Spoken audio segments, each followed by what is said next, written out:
So hi friends, my name is Aaru. So इस video में मैं आपको बहुत इंपॉर्टेंट इन्फॉर्मेशन देने आई हूँ। आपको मैं पहले बता देती हूँ, इस वीडियो में हम 2 टॉपिक्स पे बात करने वाले हैं आज। एक तो आपके एग्ज़ाम से रिलेटेड कि कुछ स्टूडेंट्स हैं जिनके एग्ज़ाम्स नहीं हो पाए, हमारे एग्ज़ाम्स कब होंगे, बहुत ज़्यादा प्रॉब्लम आ रही है उन स्टूडेंट को, बहुत ज़्यादा वो पैनिक हो रहे हैं, एक वो प्रॉब्लम। एंड सेकंड, आपके रिज़ल्ट कब आएगा। जैसे कुछ स्टूडेंट्स के एग्ज़ाम्स हो चुके हैं तो उनको ये कन्फ्यूजन है कि उनका रिज़ल्ट कब तक आएगा, ठीक है। तो इन 2 टॉपिक पे इस वीडियो में हम बात करेंगे आज। तो चलिए पहले स्टार्ट करते हैं एग्ज़ाम्स की बात। अब देखिए गाइस, क्या हुआ है, कुछ स्टूडेंट्स अपने एग्ज़ाम्स ओपन बुक एग्ज़ामिनेशन अच्छे से क्लियर कर पाए हैं।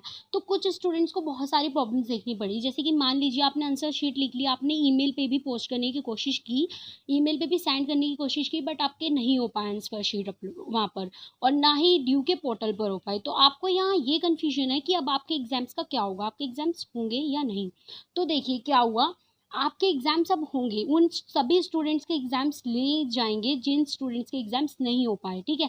देखिए ओपन बुक एग्ज़ामिनेशन में फ़ेज़ 1 में जिस स्टूडेंट्स ने एग्ज़ाम दे दिए उनके एग्ज़ाम अब दोबारा नहीं होंगे। जैसे कि वो जो स्टूडेंट्स थे जिनके एग्ज़ाम्स नहीं हुए थे उस टाइम, या किसी भी प्रॉब्लम कारण वो अपनी आंसर शीट अपलोड नहीं कर पाए, उन सभी स्टूडेंट्स के एग्ज़ाम्स होंगे, ठीक है। जिनका सक्सेसफुली हुआ उनका तो हो गया, ठीक है, उनके एग्ज़ाम्स कंप्लीट हो चुके हैं। अब जिन्होंने नहीं दिया उनके एग्ज़ाम होंगे सेकंड फ़ेज़ में, ठीक है।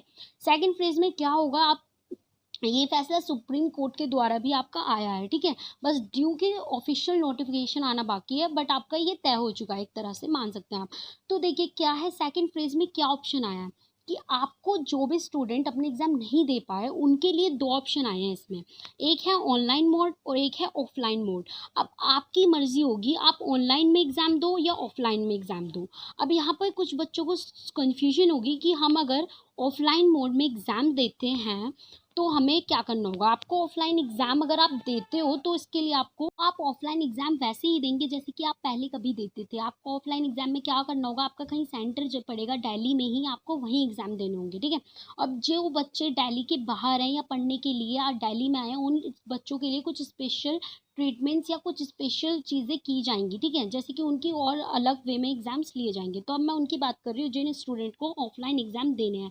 अब आपको ये लगेगा कि हम ऑफलाइन एग्ज़ाम देंगे तो हमें क्या बेनिफिट होगा, बिकॉज़ हमने तो अभी तक कुछ पढ़ा नहीं है, ना आपके सोल में ऐसा कुछ, आपको कोई भी ऐसा सोर्सेज़ नहीं मिला जिससे आप अपना ऑफलाइन एग्ज़ाम दे सकें। तो आपके पास कोई भी ऐसा सोर्सेज़ नहीं है जिससे आप अपने ऑफलाइन एग्ज़ाम्स कंप्लीट कर सकें। तो इसलिए सोल वालों ने क्या किया है इसमें, आपको इतनी परमिशन दे दी है उन्होंने कि आपके जब भी एग्ज़ाम होंगे आप अपनी कोई भी बुक ले जा सकते हैं उस एग्ज़ाम्स के दौरान, अपना लैपटॉप ले जा, तो आप अपनी बुक्स एंड अपना मोबाइल, ये सारी सोर्सेज़ ले जा सकते हैं। इनके द्वारा आप क्या कर सकते हैं, अपना एग्ज़ाम कंप्लीट कर सकते हैं, ठीक है। तो बात देखिए ऑनलाइन हो या ऑफलाइन हो, बात सेम ही है, ठीक है। ऑफलाइन एग्ज़ाम वो स्टूडेंट्स के लिए कंडक्ट कराए जा रहे हैं जो स्टूडेंट्स ऑनलाइन एग्ज़ाम्स नहीं दे सकते। तो आपके होने दोनों एग्ज़ाम है, ऑनलाइन भी और ऑफलाइन भी। आपकी मर्ज़ी है आप कौन-सा एग्ज़ाम दोगे, आप किस में कंफर्टेबल हो, ठीक है। आप दोनों एग्ज़ाम दे सकते हैं, बट ऑफलाइन एग्ज़ाम्स के लिए क्या इन्फॉर्मेशन आई है आपकी, बहुत इंपॉर्टेंट इन्फॉर्मेशंस हैं। जैसे कि आपको मैंने बताया कि आप अपने सारे जो भी जिसमें से आप एग्ज़ाम करना चाहते हैं वो सारे सोर्सेज़ आप लेके जा सकते हैं, जैसे कि ओपन बुक एग्ज़ाम में हो रहा है, ठीक है। ये सब पहली बार हो रहा है कोविड-19 की रीज़न से, ठीक है। तो आपको क्या करना होगा, जो ऑफलाइन स्टूडेंट एग्ज़ाम देने जाएँगे उनको क्या करना होगा, A4 शीट आपको घर से लेके जानी होगी अपनी। A4 शीट के बारे में सारी इन्फॉर्मेशन आपको पता ही है, तो आपको वो घर से ही लेके जानी होगी। तो आपको अपनी शीट और पेन वगैरह सभी घर से लेके जानी होगी। जितने भी स्टेशनरी से रिलेटेड चीज़ें हैं वो आप अपने घर से ही लेके जाएँगे। और इसका भी रीज़न है, अब आपको लगेगा कि कॉलेज वाले ऐसे क्या हमें शीट भी नहीं दे सकते, तो बट इसका रीज़न ये है क्योंकि देखिए अब कोविड-19 के रीज़न से आपके एग्ज़ाम ऑफलाइन नहीं हो रहे थे, तो बट अब ऑफलाइन हो रहे हैं। तो इसमें आपको इतनी बात समझनी है कि ये इसलिए किया जा रहा है ताकि वहाँ पर अगर कोई एक व्यक्ति संक्रमित हुआ, तो अगर आप ऐसे शीट यूज़ करेंगे तो आप पे भी वो रोग हो सकता है। तो इसलिए आपको उससे सेव करने के लिए अपनी शीट घर से ही लेके जानी होगी, ठीक है। तो आप अपने सारे सोर्सेज़ घर से लेके जाइए जो भी एग्ज़ाम में आपको ज़रूरत होगी, और इसमें आपको मास्क और सैनिटाइज़र, ये सारी इंपॉर्टेंट चीज़ें लेके जानी होंगी अगर आप ऑफलाइन एग्ज़ाम दोगे तो। ऑनलाइन एग्ज़ाम में आपको पता ही है कुछ नहीं करना है, आपको घर से ही एग्ज़ाम देना है। जैसे सोल के पोर्टल पर रजिस्ट्रेशन करने के लिए सारी इन्फॉर्मेशन मेरे चैनल पे आपको मिल जाएगी, उसका लिंक आपको डिस्क्रिप्शन में मिल जाएगा, आप चेक कर सकते हैं, ठीक है। तो ऑफलाइन एग्ज़ाम में आपको ये सारी चीज़ों का ध्यान रखना होगा, और ऑनलाइन एग्ज़ाम की इन्फॉर्मेशन सभी स्टूडेंट जानते हैं। जिनको कोई भी प्रॉब्लम हो आप कमेंट में मुझसे पूछ सकते हैं, अगर आपको कोई प्रॉब्लम है आपके एग्ज़ाम से रिलेटेड, ठीक है। तो ये सेकंड फेज़ आपके लिए उन सभी स्टूडेंट के लिए ज़रूरी होगा। तो ठीक है, इसे आप अच्छे से क्लियर करना। एंड देखिए, बहुत से स्टूडेंट अब बहुत ज़्यादा कंफ्यूज हैं, क्योंकि उन्होंने क्या हुआ उनके जैसे, देखिए आपने क्या किया था, आपने अपने क्या हुआ था कुछ स्टूडेंट्स की उनके ड्यू सोल के पोर्टल पर अपलोड नहीं हो पाई थी आंसर शीट, और ना ही उनकी मेल पे अपलोड हो पाई थी। ये बहुत ज़्यादा कंफ्यूज है। तो उन्होंने क्या किया, पैनिक होकर जल्दी से जल्दी जीमेल पे या कहीं भी अपलोड कर दी उन्होंने शीट ड्यू की, ठीक है। तो उन स्टूडेंट को ये कन्फ्यूजन है कि उनका सक्सेसफुल मैसेज नहीं आया, तो उन्हें क्या करना चाहिए, उन्हें मानना चाहिए कि उनके एग्ज़ाम हो गए या नहीं हुए। तो इस चीज़ के लिए ये रीज़न है, मैंने वहाँ कॉल करके पता किया था, तो उन्होंने ये कहा था कि एक्चुअली क्या हो रहा है कि वो सक्सेसफुल का मैसेज हर स्टूडेंट के पास नहीं भेज पा रहा है, क्योंकि एकदम से इतने सारे स्टूडेंट्स सेंड कर रहे हैं अपने आंसर शीट को, तो वो सबको रिप्लाई नहीं कर सकते सक्सेसफुल का। तो इसके लिए आप पैनिक मत होइए, आपको पता चल जाएगा कि क्या होगा, ठीक है।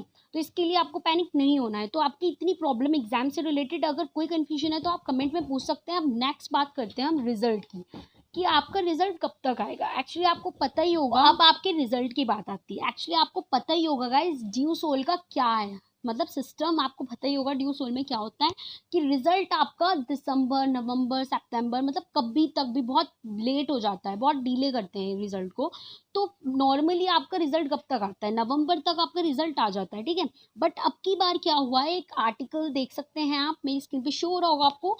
इस आर्टिकल के अकॉर्डिंग आपका जो रिजल्ट आने वाला है, इस न्यूज़ के अकॉर्डिंग क्या है कि आपका जो रिजल्ट आने वाला है वो बताया जा रहा है कि सोल का टारगेट है कि वो 10 दिसंबर तक आपका रिजल्ट अनाउंस कर देंगे। 10 दिसंबर तक आपका रिजल्ट आ जाएगा, उनका ये टारगेट है इस टाइम। तो जैसे कि आपको पता ही होगा नवंबर तक रिजल्ट आता था, तो बट अब 10 को आ जाएगा, 10 सितंबर को। तो ये बात आप सबके लिए बहुत अच्छी होगी, आपको ज़्यादा टेंशन लेने की ज़रूरत नहीं होगी कि हमारा रिजल्ट कब आएगा और हम आगे कुछ कैसे कर पाएंगे।